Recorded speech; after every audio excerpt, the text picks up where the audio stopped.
자, 그래서 그 모습을 보면서 저도 굉장히 장애인들도 굉장히 우리와 똑같이 다양한데 많은 사람들이 여기 그들의 자기결정권과 선택권을 무시했고 그냥 일반 비장애인들이 그냥 원하는 대로 그냥 그냥 갖다가 주고 그냥 걔네들한테 고르거나 아니면 그런 그 어떤 선택권도 안 주고 막 이렇게 처리할 수도 있는 거예요. 예. 그런데 만약에 멀쩡한 사람은 나 이거 먹고 싶다고 하고 막 그럴 거 아니에요. 그러니까 이런 자기결정권과 선택권 이거 굉장히 중요한 건데 예. 그래서 이 자기결정권 이것은 BS택의 7대 그 원리 아닙니까? 그래서 그 자기결정과 선택권과 그 다음에 책임을 박탈을 의미하는 그러니까 다시 말해서 내가 선택하지 않았으니까 내 책임이 아닌 거예요. 네. 그 다음에 내가 그것을 선택하지 않았기 때문에 나는 아무런 가역 없는 거야. 이게 아니라 이제는 장애인들도 똑같이 그들에게 선택권을 주고 그들도 책임을 질 수 있어야 되는 거죠. 네? 장애인이라고 왜 책임을 안 져야 되는데? 네. 그러니까 선택을 했기 때문에 자기가 선택한 것이기 때문에 선택에 대한 책임은 져야 된다는 거죠. 이게 이제 우리 그 인간의 기본적인 그 생각 아닙니까? 그래서 장애인들에게도 선택할 수 있는 자기 결정권을 주고 그들에게도 책임을 전가해라. 그러면 똑같이 우리와 똑같은 거가 되잖아요. 똑같은. 너는 장애인이기 때문에 빠지고 안 되고 이런 개념이 아니라. 그래서 여기 보니까 자기 결정과 선택, 그 다음에 책임 박탈 당하는 거예요. 이 책임을 박탈당하는 의미, 거기에다가 학습된 무기력. 장애인들은 우리가 생각할 때 대부분 말이에요. 장애인들이 열정이 있습니까? 열정이 없다고 생각하십니까? 여러분들은? 한번 제가 보겠습니다. 장애인들은 보통 내가 보는 장애인들은 열정이 있다고 생각하는 사람 좀 들어보세요. 네. 그래요. 그러면 대부분 열정이 없고 무기력하다 손 들어보세요. 네. 지금 우리 서강대 학생들은 지금 왜 우리가 지금 이렇게 한데 왜 누가 또 딴 사람들이 있나 그렇게 궁금하실 거예요. 그래서 궁금할 필요가 없어요. 여러분들이 여러 서강대학교 이거 동영상 사이트를 우리 듣는 사회복지 학생들이 있어서 그런 거지. 이 시간은 온리 서강대 사이버를 위한 여러분 장애인 복지론을 듣는 여러분을 위한 시간입니다. 그러니까 지금 여기 이 방청객들에 대해서 여러분들이 신경을 안 쓰셔도 됩니다. 그러니까 이 시간은 여러분을 위해서 제작하는 서강대 장애인 복지론을 듣는 우리 학생들을 위해서 제작하는 특별한 시간입니다. 그 시간에 우리 방청으로 이렇게 듣는 사람들이 있어서 하는 거니까 여러분 전혀 신경 안 쓰시고 오직 여러분을 위한 강의임을 다시 한번 재인식시켜 드립니다. 자, 이렇게 해서 이제 우리가 시설 중심 재화를 우리가 살펴봤어요. 자, 이러한 171페이지로 가겠습니다. 이러한 시설 수용화에 대한 문제점과 한계의 인식으로 마침내 1960년대부터 선진국들을 중심으로 해서 탈시설화 운동이 주장되기에 이르렀다. 자, 이거 굉장히 우리가 중요한 거예요. 옛날에는 이 장애인들 하면은 장애인들을 마치 무슨 어떤 이 비인간화 이렇게 취급을 해가지고 한데 모아가지고 그냥 시설에다가 가둬놓고 그냥 거기서 밥이나 주고 이렇게 장애인들을 그렇게 했단 말이죠. 자, 그러다 보니까 그 안에서 장애인들은 굉장히 우리가 장애인들은 자기의 꿈도 펼치지도 못하고 마치 똑같은 장애인처럼 마치 단체를 한 사람인 것처럼 똑같은 방식으로 똑같은 그런 생각으로 장애인들에게 그렇게 했는데 이렇게 하다 보니까 장애인들의 인권도 그렇고 장애인들의 삶의 질도 그렇고 굉장히 장애인들이 피해를 많이 보는 건 사실이에요. 시설에다가 갖다 놓고 밥 주고 뭐 이 사람들이 뭐 돼지도 아니고 짐승도 아닌데 사람인데. 자, 그런데 이게 이제 1960년대부터 선진국들은 이 장애인들에게도 똑같은 인권이 있는 것이다. 장애인들도 우리와 똑같은 사람이다. 그래서 장애인들을 될 수 있으면 시설 안에다가 집어넣지 않고 시설 바깥으로. 자, 시설 바깥으로는 어디죠? 지역사회. 또 더 좁게는 가정. 그죠? 그래서 장애인들이 그냥 가정에서 살면 돼요. 장애인들이 뭐 학교 다니면 되는 거고, 좀 불편하더라도 학교 좀 시간 오래 걸리더라도 학교 다니면 되는 거고, 이렇게 해서 장애인들을 격리시키지 않고 함께 통합사회, 통합으로 함께 가는 것이 오히려 장애인들에게 더 좋다는 거예요. 그래야지 만약에 이 시설에다가 한 대 몰아놓고 있어봐. 다 장애인이야. 장애인들끼리 말하고 그래. 그러면 그 장애인들이 비장애인들을 만났을 때 두려움이 생기지 않겠어요? 장애인들끼리만 있다가 어느 날 비장애인을 만났어. 그러니 말하는 것도 두려울 수도 있는 것이고, 어떤 일을 같이 함께 할 때도 이게 두려울 수도 있는 거고, 비교의식이 자꾸 되니까. 그래서 그런 것들은 이 시설에서 함께 공동적으로 수용하는 것은 별로 좋은 것은 아니다. 지금도 마찬가지예요. 지금도 장애인 시설이 많이 있잖아요. 장애인 시설이 있는데 이 장애인들을 시설 속에다가 자꾸 집어넣으려고 그러면은 그것보다는 그냥 시설이 아닌 사회 통합, 장애인들도 함께 할 수 있는 일반인과 똑같은 그런 입장에서 사회 안에서 같이 통합돼서 섞여서 살면은 오히려 그것이 장애인들이 더 행복할 수가 있어요.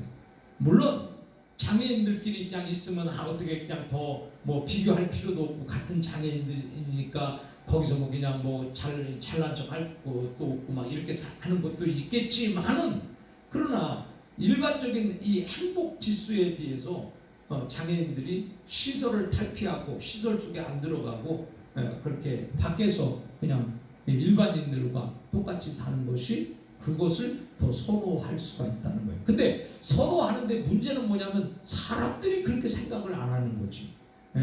예를 들어서 내가 장애인이야. 내 장애인인데 나도 그냥 이 장애라는 거를 내가 그냥 무시하고 좀 불편하더라도 똑같이 살고 싶은데, 사람들이 나를 대하는 태도가 이게 자꾸만 이게 눈빛이 또 아니면 마음적으로도 이게 자꾸 어떻게 이게 이상하게 보이고, 나는 그것을 공격으로 생각하고 그것으로 인해서 위축되고, 그러다 보니까 장애인들이 스트레스를 또 많이 받을 수가 있는 거죠. 그래서 이 장애인들이, 육신적인 장애를 가진 장애인들이 가장 경계해야 될 것은 이 정신적인 장애가 같이 함께 가면 안 된다는 겁니다. 내가 비록 육신적으로는 장애라 할지라도 정신은 건강해야 돼요. 근데 이제 보면은 이게 사람이 육신이 약하고 육신이 장애니까 정신도 같이 함께 약하고 함께 장애 쪽으로 이렇게 간다면은 그건 안 된다는 거예요. 그래서 여러분들이 그거를 사회복지사가 그렇게 되지 않도록, 정신적으로는 장애가 되지 않도록 이거를 여러분들이 만들어줘야 되고 상담을 해줘야 되고 또 그렇게 노력을 해야 되는 거예요. 그래야지 지금 가장 거의 다 많은 사람들이 내가 육신적으로 장애면 정신까지도 장애가 돼버리는 거예요. 그거는 완전 장애가 돼버리는 거죠. 그것을 사회복지사가 그것을 막을 수 있어야 되는 거예요. 너는 육신적으로 장애지, 너는 정신은 건강한. 근데 제가 이렇게 보면은요, 이렇게 장애인들 중에서도 어떤 보면은 뭐 괜찮은데 보면은 어떤 일을 이렇게 하다 보면 정신적인 것까지도 장애로 그렇게 물이 들어버리는 거야. 본인도 모르게. 그게 이제 굉장히 저는 이제 안타까운 거죠. 그러면 예를 들어서 비장애인들이야. 비장애인은까지 거 뭐 좀 욕을 했다고 그래서 뭐 욕할 수도 있는 거지. 좀 얻어먹기도 할 수 있는 거고 그래요. 한번 이렇게 툭 쳤어. 그러면 그럴 수도 있지. 이렇게 비장애인들이 이렇게 가는데 장애인들은 한번 툭 줬어. 그렇게 하면 네가 장애인을 치냐? 막 이런 식으로 이렇게 생각을 하게 되기 때문에 스스로가 이 정신적으로 이 장애가 될 수 있다는 거예요. 예, 그렇기 때문에 아니 남이 욕하면 그런 거 욕할 수도 있는 거지 뭐. 그것도 뭐 건드릴 수도 있는 거지. 이렇게 생각하고 이 비장애인처럼 똑같이 이런 그 생각을 갖고 나가야 되는데 내가 약하니까, 내가 지금 위축이 되니까 이걸 갖다가 공격적으로 생각을 하고, 이거를 저 사람들이 나를 그렇게 본다 이렇게 해서 소극적으로 생각을 하게 되면 그게 정신적인 장애로 가는 건데 그게 가장 위험한 거다 이거죠. 그게 삶을 완전히 잃어버리는. 그래서 제일 중요한 것은 장애인들에게 있어서 무엇보다도 중요한 교육은 뭐냐면 네가 육신적인 장애지 정신적인 너는 건강하다. 그래서 정신건강. 이 장애인들에게 특별히 정신건강은 굉장히 필수적인 그러한 교육이다. 그래서 장애인으로 살면서 오히려 내가 장애지만 더 웃고 더 많이 넓고 명랑하고 행복하게 그렇게 살 수 있다면 얼마나 그 참 아름답겠어요. 헬렌 켈러처럼 자기가 장애인이지만은 그러나 봉사와 헌신과 희생, 또 루즈벨트 벨트처럼 자기가 장애지만은 그 장애를 극복하고 대통령까지 이렇게 보면은 이 장애인들이 그렇게 자기를 초월한 자아 초월해서 자아 실현을 한 장애인들이 엄청나게 많다 이거예요. 근데 그렇게 엄청나게 많은 훌륭한 장애인도 있는데 왜 정신적으로 나는 못한다, 나는 장애다, 막 이렇게 하고 자기를 학대하고 자기 자신을 막 괴롭히고 이렇게 해서 스스로 장애가 되지 않아야 된다는 거. 거기에서 여러분들이 비장애인들은 많이 인정해주고 그들에게 격려해주고 위로해주고 그들과 함께 같이 있어주고 그들을 이렇게 칭찬해주고 이런 것들이 비장애인들에게 필요하다. 그 일을 하는 전문적인 사람이 누구냐? 바로 여러분이에요. 사회복지사. 자, 그래서 이제는 탈시설화 운동이 주장되기에 이르렀다. 탈시설화. 그래서 결국은 장애인들은 장애인끼리 막 모아서 거의 집단생활하는 거는 그거는 권장할 만한 게 안 되는 거예요. 그래서 뭐 장애인 시설을 뭐 크게 짓고 뭐 장애인 시설을 막 어마어마하게 짓고 그거는 별로 도움이 안 되는. 예를 들어서 뭐 노인복지 시설을 뭐 어마어마하게 짓는다 그러면 괜찮아. 왜냐하면 노인들이 편리하겠지. 왜냐하면 거기 노인들이 필요한 것들이 그 안에 다 있겠지. 또 노인들을 위한 서비스가 다양한 서비스가 그 안에서 준비가 돼 있겠지. 그래서 노인들의 삶의 질이 충분히 올라가겠지. 그러나 장애인들을 위해서 크게 뭐 건물을 져가지고 뭐 그 안에다가 막 유치를 하고 막 이런 거는 제가 볼 때에 이거는 좀 다른 문제가 아닌가. 이것은 제 개인적인 생각입니다. 우리 학생들도 이걸 제가 어떤 뭐 공식적인 생각이 아니라 나의 개인적인 생각으로 이해를 하시면 되겠습니다.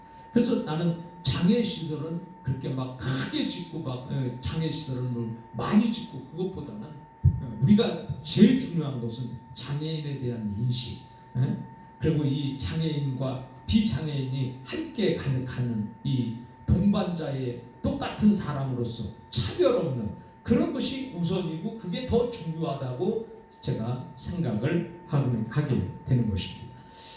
자, 그래서 우리는 지금 장애인과 지역사회 기반 지원에서 이 시설 수용화에 대한 문제점과 한계 인식으로 마침내 이제 선진국들을 중심으로 해서 탈시설화 운동이 주장되기에 이르러서 우리나라도 이제 거기에 지금 함께 따라가고 있습니다.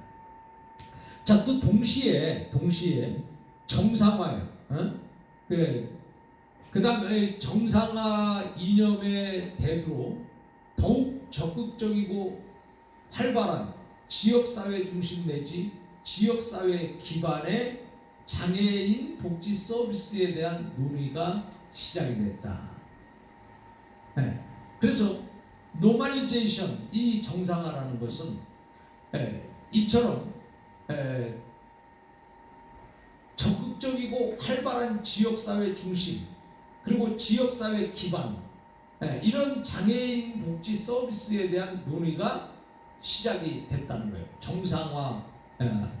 정상화, 노멀리제이션 때문에 이런 이 정상화가 이루어지기 시작했다.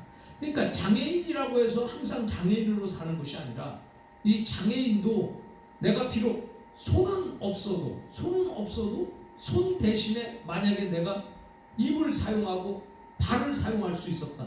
그럼 정상하잖아. 못하면은 비정상하지만은 내가 손으로 글씨 쓸 걸 발로 다 쓸 수 있는 거예요. 그죠? 또 손으로 글씨 쓸 거를 입으로 쓸 수 있지. 그러면 그거 좀 정상하지 뭐야. 그것 때문에 못하는 거는 뭐 비정상하라고 했지만은 장애인이 그거 뭐 글씨 쓸 수만 있으면 똑같은 거 아니에요? 사람이 손으로 쓰는 사람도 있고 발로 쓰는 사람도 있고 그 다음에 입으로 쓰는 사람도 있고 뭐 그렇잖아요. 그러니까 똑같은 다 일을 똑같이 할 수 있는데 방법에서 문제인 거지. 그 사람이 이 없으면 잇몸으로 산다고 장애인들도 그렇게 다 할 수 있는 거라면 우리가 정상화에 우리가 포커스를 두고 이런 지역사회 중심, 그 다음에 지역사회 기반, 이런 장애인 복지 서비스에 대해서 우리가 논의가 필요하기도 하다.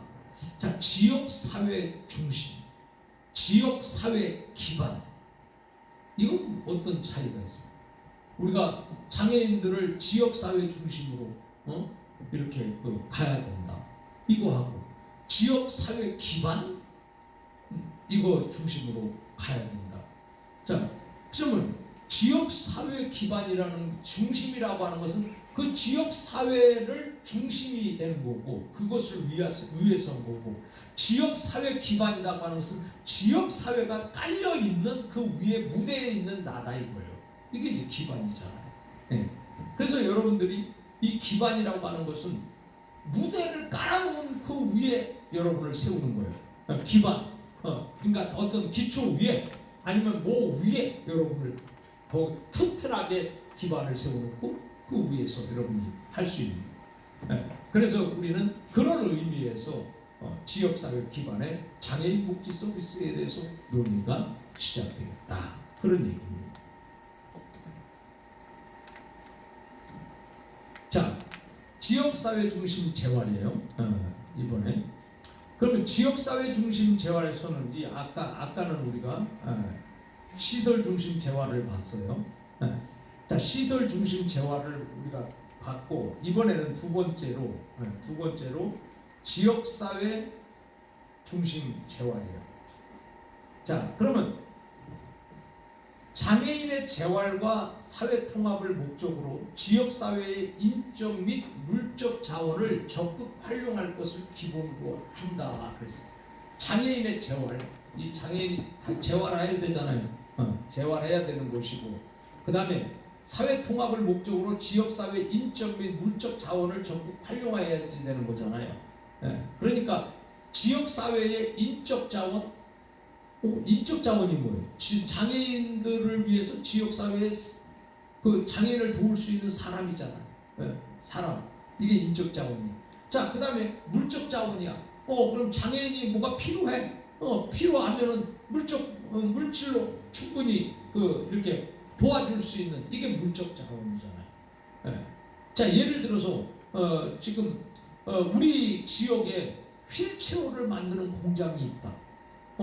휠체어를 만드는 공장이 우리 지역에 세워졌다. 그러면 그 휠체어를 만드는 공장은 우리 장애인들에게 있어서 뭐가 되는 거예요? 물적 자원이 되는 거죠. 또 그 다음에 거기에 또 그 훌륭한 또 사장님은 인적 자원에들 속하는 거죠. 뭐 얼마든지 뭐 기부도 할 수 있는 거고, 또 장애인들을 위해서 또 싸게 반값으로 뭐 지원도 할 수 있는 것이고. 자, 그래서 지역사회 중심 재활은 장애인의 재활과 사회통합을 목적으로, 사회통합이에요. 아까도 얘기했지만 탈시설을 통해서 사회통합한다 그랬잖아요. 시설 속에다가 모아놓으면 사회통합이 안 되지. 사회격리 있지, 격리. 여러분 코로나 걸려도 지금 2주 무조건 격리 아니에요? 그래서 오늘 뉴스를 보니까는 이제 하도 뭐 사람들이 이제 너무 경제가 안 돌아가니까 이제 외국에서는 그냥 한 이틀씩만 뭐 격리시키고 그냥 또 막 이렇게 경제 활동할 수 있도록 이렇게 만드는데, 우리나라는 그냥 지금 너무 그냥 막 이렇게 너무 조심성이 너무 많지 않은가 그런 생각도 해요. 근데 또 뉴스를 들어보면 또 그냥 계속 번지기도 하고, 그래서 뭐 지금은 볼 때 어떤 게 답인지 모릅니다. 지금은 안 돌아다니는 게 답이다. 이렇게 지금 뭐 언론에서 뭐 그렇게 할 수도 있는 거지만, 그러나 안 돌아다닌다고 해서 문제가 해결되는 건 아니다. 안 돌아다니면 활동을 안 하는데 경제가 줄어드는데 어떡합니까? 그러니까 양면성을 조화를 잘 시키는 그런 게 필요하다. 무조건 그냥 막 집에서 움직이지 말고 막 이렇게 한다는 것은, 그것 또한 이제 시절이 가봐야 되는 거예요. 그때 가봐야 그게 잘한 건지 못한 건지 이렇게 분간이 되는 거죠. 그래서 지금은 제가 볼 때 어떤 게 정답이라고 말할 수 없어요. 그냥 뭐 이런 상황에서도 열심히 그냥 뭐 경제 활동을 하는 거에 정답인지, 아니면 조심해가지고 그 상황이 끝날 때까지 기다렸다가 경제 활동을 하는 게 정상인지, 그거는 지금 어떤 게 옳다 틀리다 말할 수 없는 거죠. 왜냐면 언론이 자꾸만 끌고 가니까 우리는 언론 플레이에 우리가 같이 함께 놀아날 수도 있는 거죠. 사회복지사는 언론 플레이에 함께 놀아나면 안 돼요. 사회복지사의 정확한 눈을 가지고 그 시대를 정확히 바라볼 수 있는 그 비판력과 판단력을 가지고 이렇게 나가야 되는데, 언론에만 너무 치우쳐가지고 그냥 언론이 마치 신처럼 이렇게 되는 것은 사회복지사로서 바람직하지 않다. 자, 이렇게 하면서 우리가 이 장애인의 재활과 사회통합을 목적으로 지역사회 인적 및 물적 자원을 적극 활용할 것을 기본으로 한다. 그 다음에 직접적 서비스 외에도 지역사회 인식과 태도의 변화, 그리고 물질적 환경의 개선 등을 포함하는 포괄적인 재활 과정이자 도구다, 이거예요. 그래서 이 지역사회 중심 재활은 지역사회 인식이 중요하잖아요. 인식과 태도, 이게 변화돼야 되는 거죠. 변화돼야 되고, 물리적 환경, 물리적인 환경은 뭐예요? 장애인을 위해서 물리적 환경이 개선이 돼야 되는 것, 이런 걸 포함하는 포괄적인 재활 과정이자 도구가 되었죠. 요즘에는 이제 건물을 새로 칠 때 이렇게 전에는 건물을 지면 계단이 있었잖아요. 근데 요즘에는 이제 그 장애인 휠체어까지 옆에 이렇게 새 건물들은 같이 함께 올라가잖아요. 그리고 이렇게 로타리식으로 이렇게 해서 올라간단 말이에요. 물론 뭐 휠체어도 그 엘리베이터도 있겠지만은, 그래서 요즘에는 많이 그런 것들이 그렇게 학교도, 옛날에는 학교에서 그 뭐 계단을 올라가는데 요즘에는 뭐 이렇게 휠체어가 올라갈 수 있도록 비스듬히 언덕도 이렇게 만들어 놓고, 그러니 그런 것을 보면 물리적 환경, 이 물리적 환경이 많이 개선이 됐어요.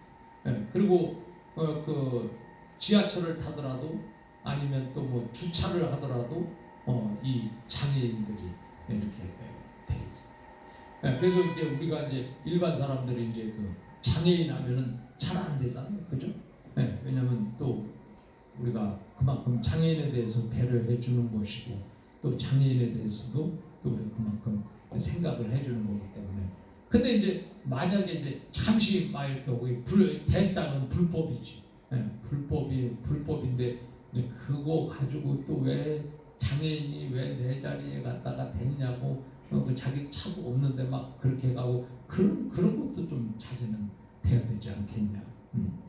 자기 차가 있으면야 자기가 되지만, 그 비어 있는 잠깐 시간 동안에 그거 가지고 또 서로 싸우고 그러면 그것도 또 생각을 좀 해볼 수. 그 장애인들은 아무래도 이렇게 소수고 또 힘이 없고 하니까는 그 위축을 더 우리보다 더 많이 받는 거죠. 그래서 우리가 장애인들에 대한 배려를 더 많이 해야 된다, 그런 얘기입니다.